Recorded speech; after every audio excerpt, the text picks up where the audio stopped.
SIR নিয়ে ভয় পাচ্ছেন না তো? যেহেতু আমাদের ফেব্রুয়ারি মাসে ইলেকশন ডিক্লেয়ার হবে, তাই চালাকি করে 3 মাস আগে এটা করেছে।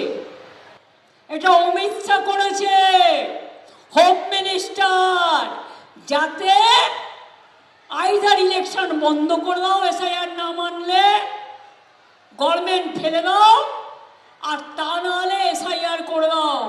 তুমি যতই চালাকি করো জেনে রেখে দাও, চালাকির দ্বারা কোনো মহৎ কার্য সম্পন্ন হয় না।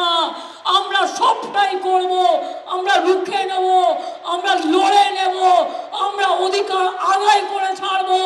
বাংলাকে দমানো যায় না। ওরে হ্যাকলার দল, বাংলাকে দমানো যায় না। বাংলা বাংলা, তোরা হ্যাকলার দল। খুব লোভ না বাংলাকে দখল করার? গণতন্ত্রের মাধ্যমে করো, মানুষ ভোট দিলে করো। আর যদি কেউ সাম্প্রদায়িকতাটা পারে, সে যে ধর্মই হোক, রটানোর চেষ্টা করে, বিশ্বাস করবেন না, আমি যতক্ষণ বেঁচে আছি, আমরা যতক্ষণ আছি মামাটি মানুষের সরকার, কারো কোনো চিন্তা করার জায়গা নেই। আমরা আপনাদের পাহারাদার। আমি যেটা বলি